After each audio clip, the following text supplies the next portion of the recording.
Começou o ano letivo. O que vão aprender os alunos sobre a história do Brasil? Que no princípio eram os índios vivendo em harmonia com a natureza, até que vieram os portugueses e acabaram com eles.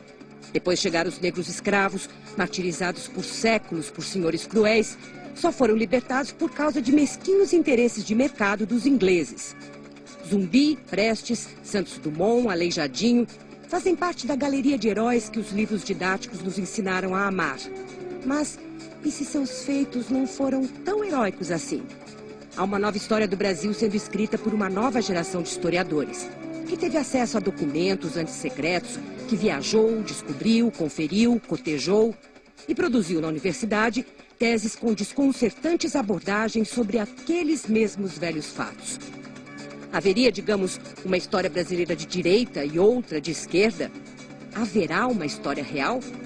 Um fazedor de história como Ben-Gurion, fundador do Estado de Israel, era cético, desconfiava das ironias da história. Abre aspas. Quem acredita que não se pode mudar a história, nunca tentou escrever suas próprias memórias. Fecha aspas. Lá de diferentes versões para a história do Brasil estão em nosso estúdio o professor de História da Universidade Federal de São Carlos, Marco Antônio Villa, e o jornalista que escreveu o Guia Politicamente Incorreto da História do Brasil, Leandro Narlock. Sejam muito bem-vindos. O Guia Politicamente Incorreto da História do Brasil do Leandro foi rapidamente para a lista dos mais vendidos. Exatamente. Sinal que há muito interesse na história do Brasil. E o Marco Antônio Villa está lançando uma breve história do Estado de São Paulo, porque, por incrível que pareça, não há livros sobre a história do Estado mais rico da Federação. Eu pergunto, essa volta aos velhos fatos, como eu dizia agora há pouco, vão demolir tudo aquilo que a gente acreditava como história do Brasil? Está na hora da gente rever o que aprendeu? Eu acho que sempre, né? Acho que o trabalho, Leandro, é uma contribuição importante. Eu acho que sempre, eu acho que a todo momento tem de se rever o processo de história de qualquer país, né? E no caso brasileiro, nós passamos por um longo período de regimes ditatoriais no século XX, em que, claro, que uma visão mais crítica da história foi criada uma série de dificuldades, tanto no Estado Novo como durante o regime militar.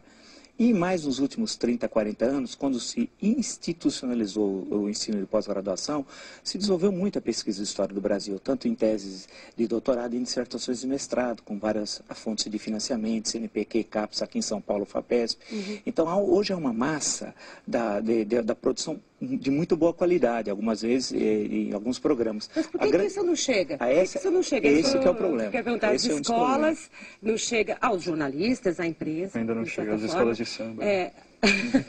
Não chega às escolas de samba, não chega ao livro didático. Porque Sim. a gente ainda vê uma história que é muito mais mitológica ou irreal do que o que já se sabe sobre nós mesmos. Eu fico pensando muito sobre isso.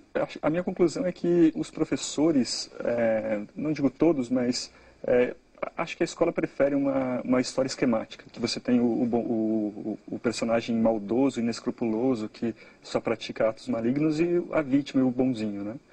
Assim parece que fica uma fábula com uma moral edificante no final, que são as consequências do Brasil hoje. E também sempre com uma elite muito perversa, um povo muito bom e muito exatamente. maltratado, né? Se a elite faz alguma coisa boa para a história do Brasil, por exemplo, a Inglaterra, como a gente viu no vídeo, é por interesses. Ela nunca age por altruísmo, exatamente. Mas o que o Villa estava falando é muito interessante, que parece que nos últimos 10 ou 15 anos a história do Brasil está sendo muito bem contada. Eu me arrisco a dizer que pela primeira vez, talvez. Mas isso, como você disse, não chegou ainda, né?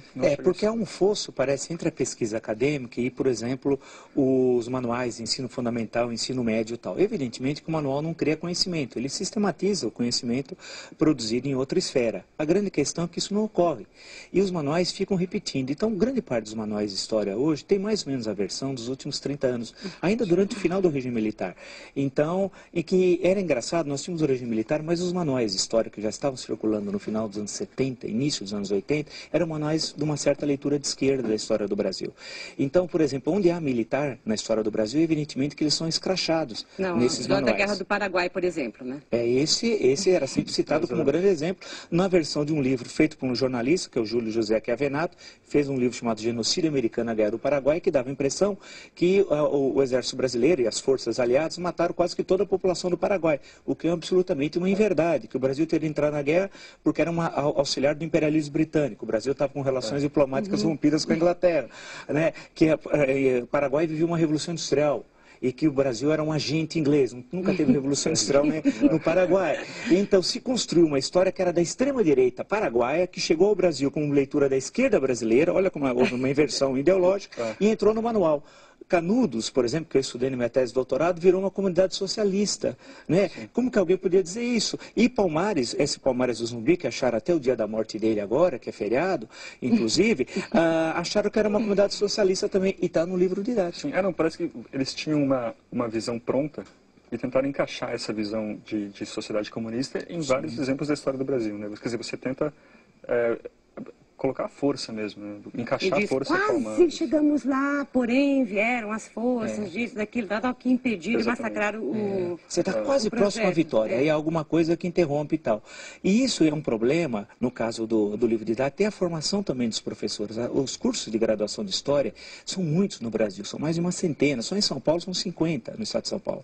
E a formação é deficiente de muitos desses alunos da graduação, né? E isso acaba, e muitas vezes também não é o professor de História que dá a disciplina da graduação, em muitas das escolas do ensino fundamental e do ensino médio. E o cursinho reforça os estereótipos da história do Brasil. E as questões do vestibular também, de certa forma, quando a gente vai ver as questões que tem no Enem, que tem no vestibular, elas ainda têm um viés como se você tivesse que estar com o seu pensamento amarrado em algumas desses dogmas de esquerda e tal, para poder acertar a questão, ou você está fora. Né? Sim, a prova do Enem, eu acho que não é de todo ruim. Ela tem questões muito boas que você não precisa decorar livros, é só saber pensar. Mesmo assim, a última Enem teve uns exemplos lamentáveis de simplesmente resposta ideológica. Né? De certa forma, a gente pode dizer que a gente tem uma história de esquerda, uma história de direita, digamos assim. Eu acho que a história que hoje é consagrada nos livros didáticos, acho que podemos, se for para definir, seria uma história chamada uma história de esquerda. No livro do Leandro, que faz um apanhado, digamos, desse pensamento que está sendo formulado na universidade e já faz uma costura para quem está longe do texto acadêmico e quer conhecer a história do Brasil, é interessante porque vai visitar alguns temas com os quais a gente lida mal e lida até com culpa, como é a questão dos índios, por exemplo, no Brasil. Dizer que a chegada da civilização branca ao Brasil, como você diz, foi boa para os índios, é uma ideia ousada. Será que a gente consegue agarrar a ideia anterior, que matamos, acabamos, fizemos um genocídio, para abraçar uma outra ideia, trouxermos civilização aqui? Não, o meu livro ele não é um estudo acadêmico, né? Ele é tão parcial quanto os estudos que eu critico. É um contraponto. Né? Eu tentei mostrar todo esse outro lado e tentando sempre irritar o maior número possível de pessoas.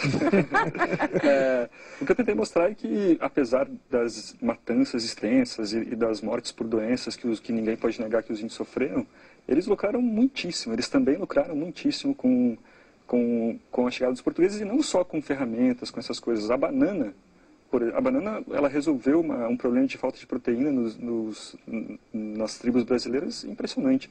Ainda hoje, se você vai para a Amazônia, para tribos quase semi-isoladas da Amazônia, eles estão com caixa de banana carregando.